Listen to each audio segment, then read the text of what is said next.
Now, Australia's blanket ban on vaping has been called out. There's no denying we need to get on top of this issue, but experts are warning that a blanket ban will just fuel the fire. Earlier this year, the Health Minister announced a major crackdown.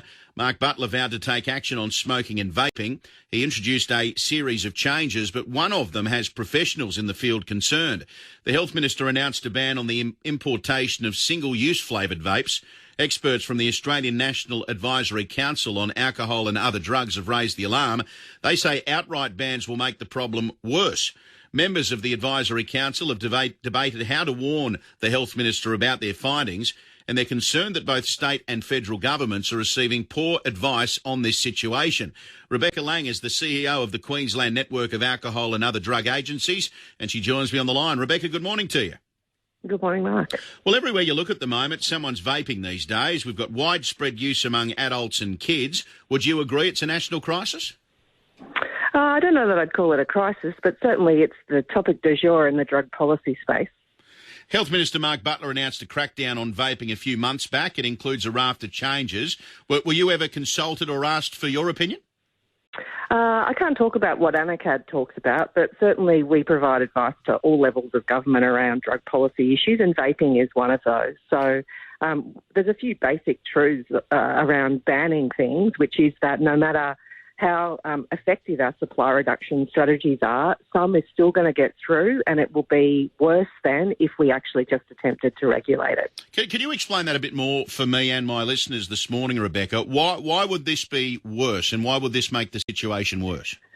So it's called the iron rule of prohibition. So when we ban something, the unregulated market takes control of the product, and generally what that means is that what's available on the market is more potent than we would allow in a regulated market, and is also then sold to people that we wouldn't allow it to be sold to in a regulated market. So when alcohol was prohibited in the United States, people were drinking like really high-strength spirits, not beer and wine. And as soon as prohibition was lifted, people moved back to drinking lower strength alcohol, and the harms associated with that use dropped as well. So what's the answer here, Rebecca? I'm sure I've got concerned parents listening who their kids are swapping all these different fancied flavoured vapes and all that sort of thing. They're getting addicted to them, just like probably mum and dad were back in the day when they started smoking down the back creek at a high school, you name it. What's the answer? What does the government need to do? Yeah, well, while we've got so I think one of the issues is that we're looking at this as though vaping is only good for smoking cessation. That's what the official kind of view is mostly focused on. If we can accommodate the fact that there will be adults who want to use nicotine liquids instead of smoking tobacco, that is something we should be doing because that's a positive move for those adults. If we can limit the ways that these products are sold into like smoke shops or some sort of model like alcohol regulation where IDs are checked and products are labelled, that would be a productive move. And to parents, I would say, if you see your child vaping, most young people will vape in the same way that they use other types of substances across their youthful curiosity. Nicotine replacement therapies are available if your young person is dependent on nicotine. But usually young people's use is like intermittent and short term, and most will move through this period of their lives without taking it up in a longer term kind of a way. Rebecca, I gave an example yesterday. I was down at my local shopping centre, and there were a group of teenage kids out the front, and they were all saying, "Oh, I've got the mango, I've got passion fruit." And I'm thinking to myself, you know, if they were standing there with a cigarette, you'd walk past them and you'd say, they're too young to be doing that. Do we need that same mentality when it comes to vaping? Because these kids seem too young to be doing this sort of thing, similar to when you and I were young and may have tried smoking for the first time. Yeah, and I think the thing is that those sweet flavoured vapes are not something we would allow in a regulated market because of their appeal to young people. And that's certainly part of the conversation about what's available on prescription is only straight liquid nicotine, not a flavoured nicotine. So anything we can do to reduce the exposure to those sorts of vapes is a really good thing. They're also really bad for the environment because they're disposable, so they add to our landfill every year as well. See, I think this is a crisis. I've got to be honest with you, Rebecca. And I suppose my question to you would be, well, You say it's not a crisis. What makes it a crisis? Because it feels to me like it is. It seems like everywhere you go, someone's got a vape. You pull up at the traffic lights, the person in the next car's got a vape. You go to the shops, the kids have got them. Teachers tell me that they're trying to eliminate them from the playground. To me, it's a crisis. In your view, when will it become a crisis, and what will make it a crisis?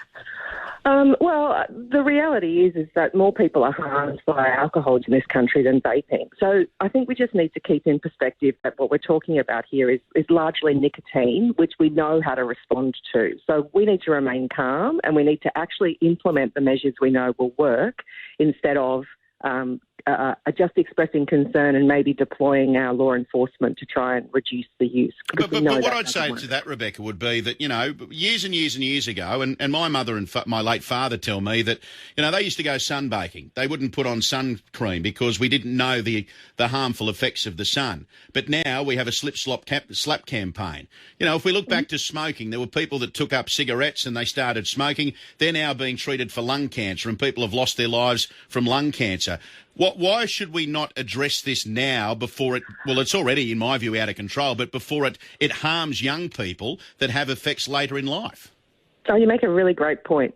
The ability to offer good information to people about the harms that they're likely to experience is actually just really solid, good public policy. So most people now have heeded that slap message, and so we see that rates of sun cancers are declining. Most people are hearing us about tobacco, that smoking tobacco causes lung cancer and other types of cancers, and we've reduced tobacco use from 50% of the population in the late 80s to 10% of the population now.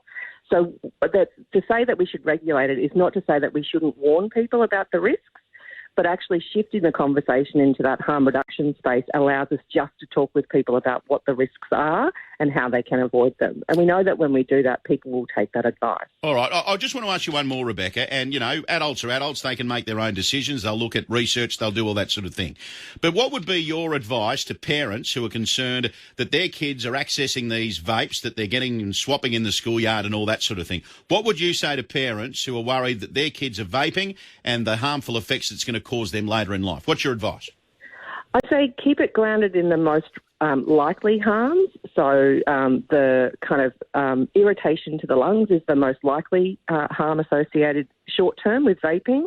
And to provide their kids with that kind of knowledge that they don't need to be using these substances, and actually that the longer they can put off any type of substance use, the better it will be. And if they really are concerned about their child being nicotine dependent, then I'd be getting in touch with my local quit line, because those professionals are trained to deliver smoking cessation advice, and that advice will be useful to young vapers as well. All right. Well, I think it's a really important conversation we're having this morning, Rebecca. I appreciate your time, and I'm sure it's something we'll continue to discuss for a long, long time to come. Thanks for joining us here on Breakfast. Yeah, no worries. That's Rebecca Lang, the CEO of the Queensland Network of Alcohol and